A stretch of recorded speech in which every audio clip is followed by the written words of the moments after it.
Hello. Well, that was the most dangerous TED Talk. That was amazing. That was a wonderful performance. Let's have another hand for that incredible performance.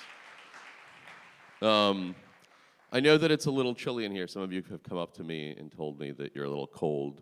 So I will be lighting a small fire in lane 14. It's my fire joke. Let's keep things moving. Your next speaker is an event producer, and she is one of the owners of MeanRed Productions. Ladies and gentlemen, Jennifer Louise Lyon. All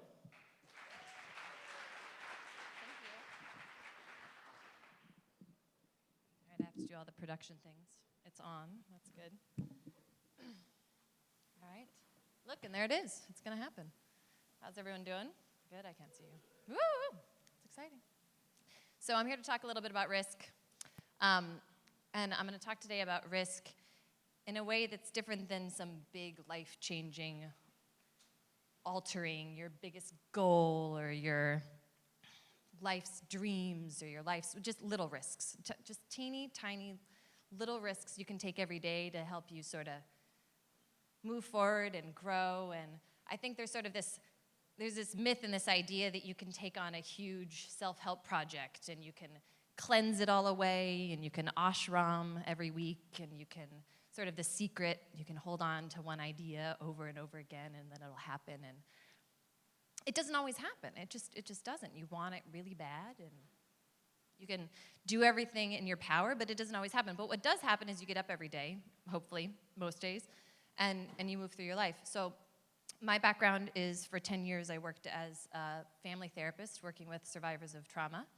And concurrently, and kind of oddly, I worked in nightlife and in music venues like Joe's Pub and Volume and 205 Club, sort of paying for my life as a therapist and activist. So I have a good amount of history with risks.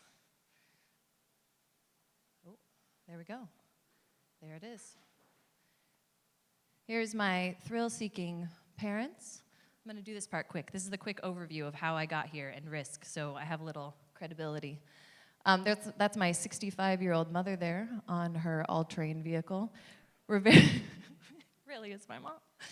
We're a really American family. We're so American. All of our risk is on our recreational vehicles. Horrible. They're also entrepreneurs and risk takers. This is my boring, dry list of all of the places I work to save the world. But it's fabulous, and they were all fabulous. The great part about, I worked mainly in crisis settings and in shelters, and the great part about that is you have to do all this intense emotional work and sort of, you have to work it out. You can't show up as a hot mess, and you kind of want to show up as a hot mess because it's easier, but you can't.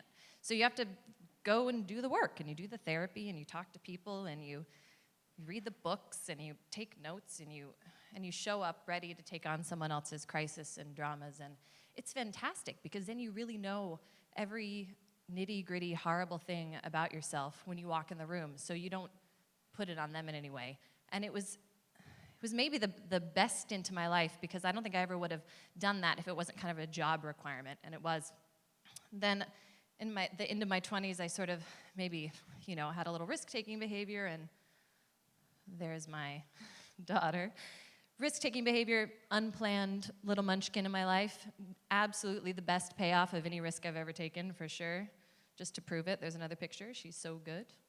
So when unintentional motherhood hit, I started MeanRed Productions with a fabulous partner who's here. So MeanRed really got known for, I tossed it like I didn't love it. I love you. MeanRed was really known for alternative venues and spaces and rooftops and weird little areas. And this space is called BKLYN Yard, and it was a risk. It was kind of known mainly for having gonorrhea and horrible things in the water. So gross. Totally toxic. It's a super fun site now. You wouldn't really think anything was going to happen here. It's on the Gowanus Canal. Slowly, after years, we did about 4 years there, we kind of figured out what was going to work and what wasn't going to work. But those first couple years, it was, maybe sort of kind of not so legal and maybe not so many permits and lots of getting hauled in by the precinct and had a big talking to. But we got past it. And that space laid the groundwork for what we do now and the bigger festivals that we do now. The biggest beast that we produce is called Parked this year at the South Street Seaport. We fill the seaport with tons and tons of trucks, and a band that plays all day on a great stage, and we have lots of kids' activities, and it's a great day. As event producers for MeanRed, we're constantly coming up with things to try and different event ideas, and events are really immediate that you kind of get this feedback in every single way you want it. Someone's gonna yell at you, someone's gonna tweet about it, someone's gonna put it up on Yelp immediately. But we're still trying, and you just sort of have to take the risk. Oh, I have to do that. There we go. It's not gonna happen. There we go. This one didn't work. This was an event component that actually got unloaded from the truck, tried out, and put back in the truck. It now lives in my basement.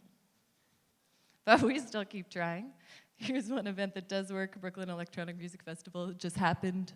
We did one great night here at Brooklyn Bowl as well. We do multiple venues in the city. Super fun. And that's a pretty good culmination of lots of partying and dangerous behavior we had before that now looks very grown up, which is great that we've grown up. Who knew? So I want to talk a little bit about how to look at risk. And the analogy I want to make is about nightclubs. Oh, come with me.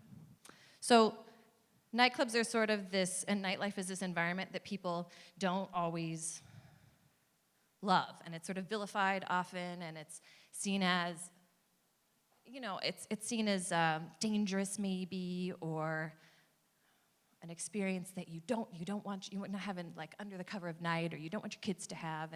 And I challenge that. I say that nightclubs and nightlife, really this is where creativity lives. This is where art happens. This is where love happens. This is where genres of music are created. It happens in an exciting, fabulous nightlife. And I would like to say that concurrently, all of the things that happen and need to happen in your self-growth, same.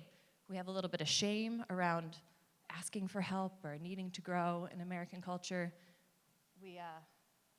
I think with self-help, there's embarrassment often that you need to look at yourself and know yourself, and we sort of live in this denial place. So I'm gonna look at nightclubs and nightlife as my analogy for how to engage in your life and do a little bit of self-growth. Everything is more fun in the bathroom. It's so true. So nightclubs often it's like your best self and your worst self, right? So when you get ready to go out to a nightclub, and imagine maybe, I'm not sure what the mean age is here, but imagine and think back of when you were in your early 20s maybe, and first going to nightclubs, and you do these great things. You put time into it. You get dressed, and you get ready, and you show up for your friends, and you're a great fun friend, and they're fun friends, and you have a little adventure, and you're like a good you when you're out there in a nightclub. So the good you goes out to the nightclub, and in the bathroom, all of the parts of you happen, right? There's a little primping, a little bonding with other people, something naughty is happening in the stall, next to you, someone's puking it up a little bit. It's every single part of you. It's the part of you that wants to feel good and wants to be treated like you're beautiful. It's the part of you that needs a little help. It's the part of you that's really real and human. So it's all those parts are in the bathroom.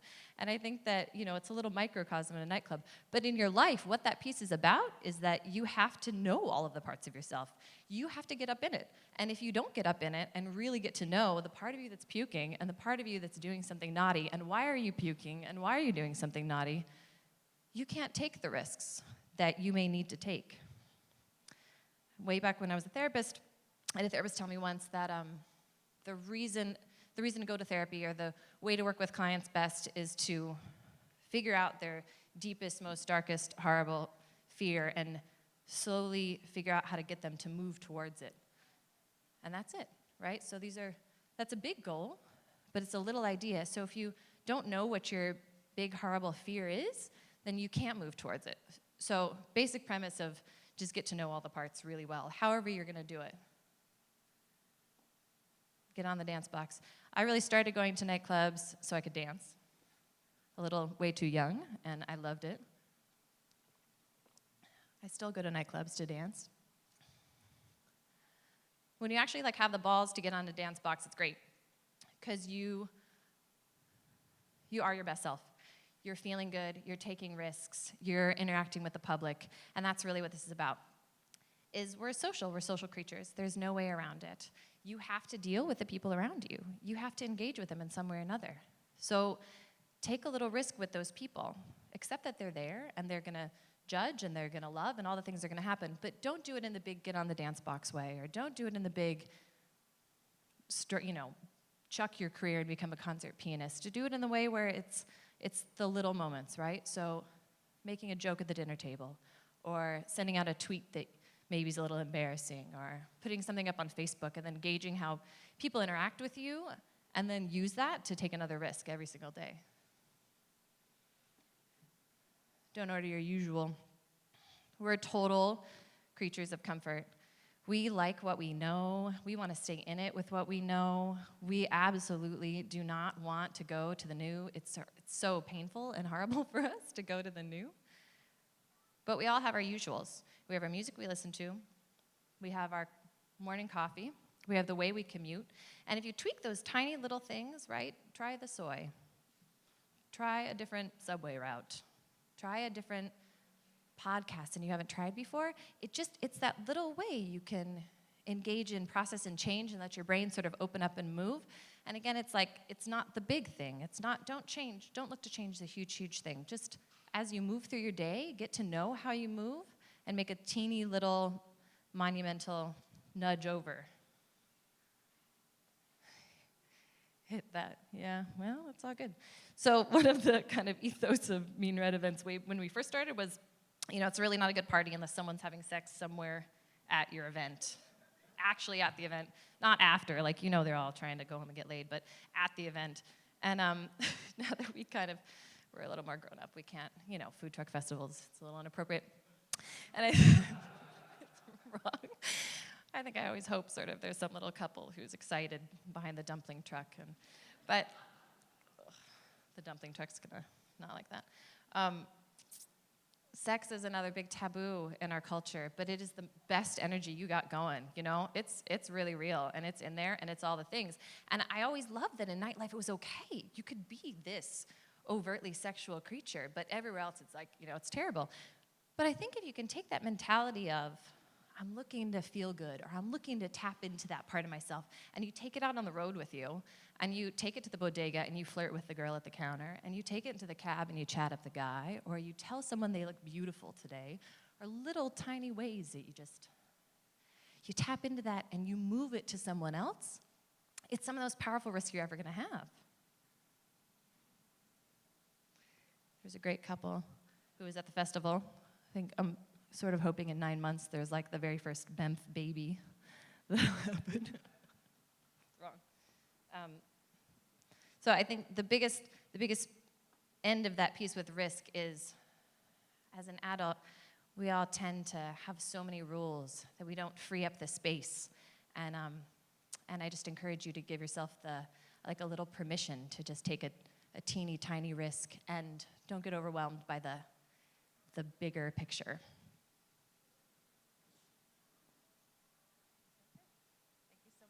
Thank you so much. I appreciate it.